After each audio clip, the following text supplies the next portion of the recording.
I lay frozen in my childhood bedroom, my body locked in place, my mind screaming while my lungs barely worked. I couldn't move.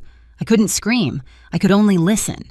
Footsteps crossed the hallway, slow, deliberate. The door didn't close. It stayed slightly open.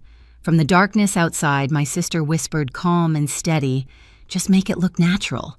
A man I had never seen before stepped into the room. He leaned over me and checked my pulse. That was when I realized something far worse than death was happening, because whoever he wasn't there to save me. I lay frozen in my childhood bedroom, unable to move, unable to scream, my body heavy like it no longer belonged to me. I could hear everything. Footsteps in the hallway. Slow, careful, intentional. The door didn't shut. It stayed slightly open. From the other side, my sister's voice whispered, calm and controlled, "Just make it look natural." A man stepped into the room, a stranger. He leaned over my bed and checked my pulse like this was routine. That's when I understood the truth. This wasn't an accident. And whoever he was waiting for next wasn't me. It was family who needed me gone. My name is Rachel. I'm 37 years old, and for most of my life, I learned how to disappear without leaving the room. I live in Virginia now, far from the house where I grew up. I work as a senior data analyst. It's a quiet job that rewards patience and precision. I like numbers because they don't care who you are. They don't play favorites. If something doesn't add up, the truth eventually shows itself. My family never worked that way. On the surface, we looked normal. A neat house in a quiet Pennsylvania town, family photos lining the hallway, holiday dinners that smelled like roasted turkey and burnt rolls. If you walked in once a year, you'd think everything was fine. But inside that house, there were roles, and mine was always the extra. My father, Richard, liked control more than conversation. He spoke in conclusions, not questions. My mother, Gloria, learned long ago that silence kept the peace. And my younger sister, Lena, she was the center of gravity. Loud, charming, always sure the room was watching her. Growing up, I learned early that praise wasn't evenly distributed. If Lena did well, it was proof of good parenting. If I did well, it was luck, or coincidence, or quietly ignored. The only person who ever really saw me was my grandmother, Eleanor. She used to let me sit with her at the kitchen table long after everyone else left. She'd slide a mug of tea toward me and say, "You notice things. That matters." When she died, the house felt colder, emptier. At her funeral, I remember watching my father's face. No tears, just relief. At the time, I told myself grief looks different on everyone. Before she passed, Grandma Eleanor gave me a small tin box. "Don't open this in front of your father," she said. "When you're truly on your own, you'll understand." I never opened it. I thought it was sentimental, harmless. Years later, when my mother had knee surgery, I drove back to Pennsylvania to help. 2 weeks off work, just long enough to slip back into old habits, cooking, cleaning, staying out of the way. A few days before I left Virginia, I received a letter about unreported income, a large amount, money I'd never seen. I brushed it off as a mistake. I wish I hadn't. Because that letter wasn't an error. It was the first crack in something my family had been hiding for years. The first few days back in that house felt familiar in the worst way. I woke up early to make coffee my mother barely touched. I helped her to the couch, changed her bandages, sorted her pills into neat little rows for the week. My father hovered in doorways, offering instructions instead of help. Lena stopped by twice, both times dressed like she was heading somewhere better. She took photos with Mom on the couch, arm draped just right, smile angled for the camera. Taking care of her, she posted. Then she was gone within 20 minutes. No one questioned it. They never did. By the fourth night, exhaustion sat deep in my bones. The house had a way of draining you quietly like a slow leak you don't notice until you're empty. That evening, Lena appeared in my doorway holding a mug. "You've been doing a lot," she said, softer than I'd heard her sound in years. "This will help you sleep." The tea smelled faintly sweet. Chamomile, maybe, or something pretending to be. I hesitated just long enough to feel foolish for hesitating. She was my sister. This was my childhood home. I took the mug and drank it. Within half an hour, my legs went first. It wasn't dramatic, just a strange heaviness like my body had decided it was done listening to me. I tried to stand and didn't make it past the edge of the bed. My arms followed, then my fingers. Panic surged, but my mouth wouldn't cooperate. I was awake, fully awake, trapped. Through the narrow opening of my door, I saw a sliver of hallway light. A shadow passed, then stopped. Lena's voice floated in low and controlled. Just do what Dad asked. The door didn't open all the way. It stayed slightly ajar. Footsteps crossed the threshold. He moved carefully like someone who didn't want to leave marks. I couldn't turn my head, but I felt the mattress dip beside me. 2 fingers pressed against my neck, checking my pulse. She's still breathing, the man muttered. This wasn't supposed to hit her this hard. My stomach dropped. Lower your voice, Lena snapped. She won't remember anything. I wanted to scream. I wanted to fight. Instead, I stared at the ceiling, watching a crack I remembered from when I was 12. Dad said this is the only way. Lena continued. Once the hearing happens, it won't matter. Hearing. That word cut through the fog sharper than anything else. This wasn't about me resting. This wasn't concern. This was a plan. The man hesitated. This feels wrong. You're already here, Lena said. Just make it look natural.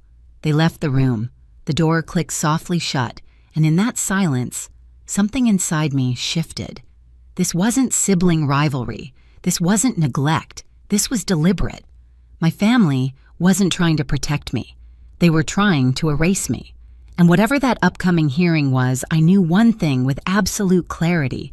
If I stayed in that house until morning, I wouldn't leave it on my own terms. Time stretched in strange ways after they left. Minutes felt like hours. Hours slipped by without edges. The drug loosened its grip slowly, starting with my fingertips. A faint tingling. Pins and needles. Pain I welcomed because it meant I was coming back. I kept my eyes closed. I slowed my breathing. I needed them to believe I was still gone. Sometime later, the door creaked again. Lighter footsteps this time. Lena's perfume reached me before her voice. She stood there longer than necessary, watching, waiting. Still out, she murmured to herself. The door closed. When I was sure she was gone, I opened my eyes. The room was dim, lit by streetlight bleeding through old curtains. My body felt like it had been dragged across gravel, but I could move. Barely. That's when I saw it. On the floor beside my bed, half hidden near the nightstand, was a small white card. I slid off the mattress, my legs shaking, and picked it up with clumsy fingers. A name, a title, nothing else. A private investigator. My heart started racing again, this time with clarity instead of panic. Lena wasn't clever enough to bring a stranger into this. She followed instructions. She didn't design plans. Someone else had. Before I could think further, I heard my father's voice echo down the hallway, sharp, controlled. Awake in a way that meant decisions had already been made. Is it done? He asked. A pause. Good. The hearing's soon. Keep her calm until then. Calm. My stomach turned. This wasn't about a night or a mistake. There was paperwork involved. Timelines. A future where I didn't get to speak for myself. I waited until the house went quiet again. Getting dressed felt like moving underwater. Every sound felt too loud. Floorboards creaked like accusations. I slipped past my parents' room, past Lena's door, listening to her steady breathing on the other side. The front door opened with a soft click. Cold air hit my face. I didn't stop walking until I reached my car. I drove for 20 minutes before my hands stopped shaking enough to think. I pulled into a small roadside stop and sat there, engine off, breathing through the fog still clinging to my head. I took out the card and stared at it. Calling felt dangerous. Not calling felt worse. The phone rang 3 times before someone answered. Groggy at first, then alert when I said my name. You were in my room, I told him. You checked my pulse. Silence. You're awake, he said finally. You're not supposed to be. I heard everything I replied.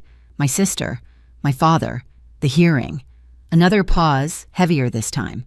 Then you need to listen, he said, because what they're doing to you isn't a family issue. It's legal, and it's already in motion. I closed my eyes. For years, I'd believed being invisible kept me safe. That night, I understood the truth. It made me the easiest target, and if I wanted my life back, I wasn't going to get it by staying quiet anymore. Marcus didn't sugarcoat anything. What your father filed, he told me over coffee later that morning in Virginia, is a guardianship petition. If it goes through, he controls your finances, your decisions, even where you live. I stared at the steam rising from my mug. On what grounds incapacity, he said. Financial irresponsibility, emotional instability. I almost laughed. Almost. For months, Marcus continued, he's been building a paper trail. Payments, bills, accounts opened and closed in your name. Money moved around to make it look like you were spiraling. And my sister, I asked. He hesitated. She thinks she's protecting your parents. She believes you were taking money. Your father showed her documents, forged ones. Something in my chest tightened. Not sympathy, not forgiveness, just clarity. Marcus slid a folder across the table. There's more. But if we're going to stop this, we need a lawyer. Today. That's how Sandra Chen entered my life. She didn't waste time on comfort. She asked precise questions, took notes without looking up. When I told her about the night in my bedroom, her jaw tightened just enough to notice. This isn't just financial abuse, she said. It's coercive control, and the timing matters. When is the hearing Friday? I said. She checked her watch. Then we work fast. That afternoon, back in my apartment, I finally opened the tin box my grandmother had given me. Inside was a folded document and a letter yellowed at the edges. Her handwriting was shaky but unmistakable. She wrote about my father filing false statements after her death, about money that was supposed to go to me, about her fear that he'd never stop if no one challenged him. The document underneath was her original will. Sandra read it twice. Then she exhaled slowly. This changes everything. By Thursday night, we had assembled the story my father never thought I'd be able to tell. Records showing the flow of money, proof the accounts tied back to him, a timeline that made his narrative collapse under its own weight. Friday morning, I walked into the courthouse wearing a navy suit I'd owned for years, but never felt ready to wear. My father was already there, seated confidently, arm draped over the back of the chair like he owned the room. My mother sat beside him, hands folded, eyes down. Lena was nowhere to be seen. Richard looked up when I entered. For the first time in my life, he didn't hide his shock. "You shouldn't be here," he said quietly as I passed. I didn't respond. I sat down next to Sandra and placed my hands flat on the table. They didn't shake. The hearing started the way he expected. His attorney spoke about concern, about family, about a daughter who had lost her way. Documents were passed forward, carefully curated, selective. Then Sandra stood. She didn't raise her voice. She didn't rush. She pointed out the incorrect address listed as my residence, the missing notifications, the unusual timing of financial movements. She used the word misrepresentation, then manipulation, then fraud. The judge's expression changed. Sandra asked that the court review the original will submit it into evidence. She explained how the funds my father claimed I had mishandled were never mine to begin with. Finally, she asked me to speak. I answered every question clearly. My job, my budget, my savings, my understanding of my own affairs. The evaluator looked confused. Why was this petition filed at all? The room went quiet. The judge dismissed the guardianship petition on the spot and ordered a formal investigation into how it had been filed. Richard stood up too quickly. "This is a misunderstanding." "Sit down," the judge said. I watched something crumble in him then. Not fear of consequences, fear of exposure. Outside the courtroom, Lena found me. Her face was pale. "You lied," she said. "You let us think." "No," I replied. "I stopped correcting you." She opened her mouth to argue, closed it again. For the first time, she looked unsure of which script to follow. Over the next weeks, the truth came out piece by piece. Investigators traced the money, the forged signatures, the accounts linked back to my father. Everything he'd accused me of doing, he'd been doing himself. When the charges were filed, he didn't call me. He didn't apologize. He claimed I'd manipulated everyone against him. At his sentencing, he spoke once. "My daughter is unstable," he said. "She's always been jealous." The judge listened, then responded calmly. "The evidence suggests otherwise." The sentence was handed down, a long one. Lena's case followed. The court acknowledged her role and her reliance on what she'd been told. She received probation and mandatory counseling. She approached me afterward, eyes red. I didn't know she whispered. I thought I was helping. You didn't ask, I said. That matters. She nodded like the weight of that truth had finally landed. As for my mother, she said nothing. She watched. And for once, her silence wasn't protection. It was consequence. I stood alone outside the courthouse when it was over, the air sharp with winter. I expected to feel victorious. Instead, I felt steady. The doorway that night didn't end me. It revealed them. And for the first time, I wasn't walking away invisible. The weeks after the hearing moved quietly like the world was exhaling after holding its breath too long. The investigation unfolded exactly as the evidence said it would. My father's story unraveled on paper first, then in court. The money he claimed I'd mishandled was traced back to accounts he controlled. The forged signatures were confirmed. The pattern was impossible to ignore.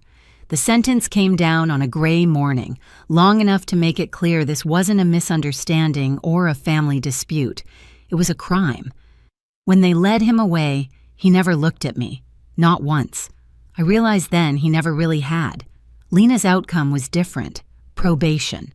Mandatory counseling. Consequences without absolution. She stood outside the courthouse afterward, smaller somehow, stripped of the certainty she'd borrowed from him for years. She said she was sorry. I believed she meant it. That didn't mean things could go back to what they were. My mother moved out of the house she'd hidden inside for decades. Silence no longer protected her. It simply followed her somewhere else. I returned to Virginia and bought a small place near the water. Mornings were quiet, honest. I slept without locking my door out of fear. Justice didn't feel like triumph. It felt like finally standing on solid ground and knowing no one could pull it out from under me again. For a long time, I believed staying quiet was the same as staying safe. I was wrong. Family doesn't get a free pass to control a race or silence you. Love isn't proven through obedience, and survival isn't selfish. If you've ever been made to feel unstable, ungrateful, or invisible just for protecting yourself, know this: you're not imagining it. If this story resonated with you, share your thoughts in the comments, and subscribe so you don't miss the next story where truth finally wins.